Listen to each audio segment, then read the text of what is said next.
All right, last story of the day. I got to touch on it. I got to send some good vibes out to our viewers in India. I was on the trending page, and obviously I've been hearing about it.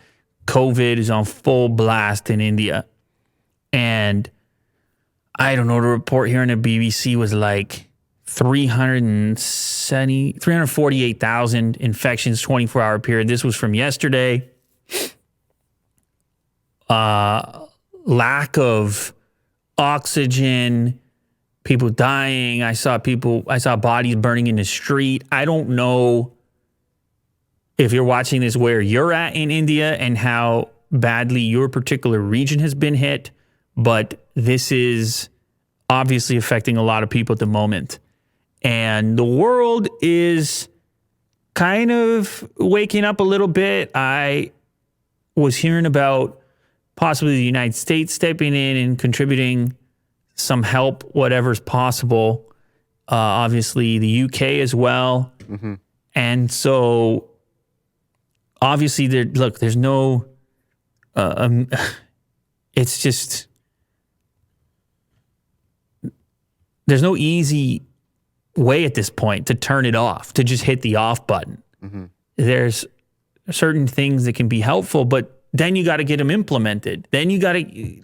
It's a slow process. It's going to take some time. It's going to be grim before it gets better.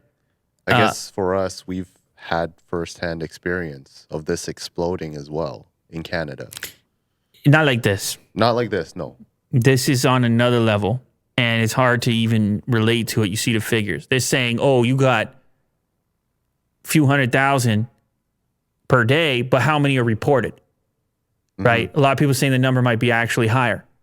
And like, look, I realize that this show covers a lot of ground, and some people would like to watch this show in order to not necessarily have to stare at this stuff, mm-hmm. which is everywhere. Mm-hmm. The only reason I wanted to touch it because a few people asked me about it on Twitter, and only because I want to send the positive energy in that direction. That's it. And I want to. It's not like I'm going to encourage. It's not like I'm going to encourage some government to send some type of aid or something like that. But for those that are here that listen to this that are going through that, just to know that there's another side to it, to persevere and to keep fighting. Yeah. Thoughts and prayers.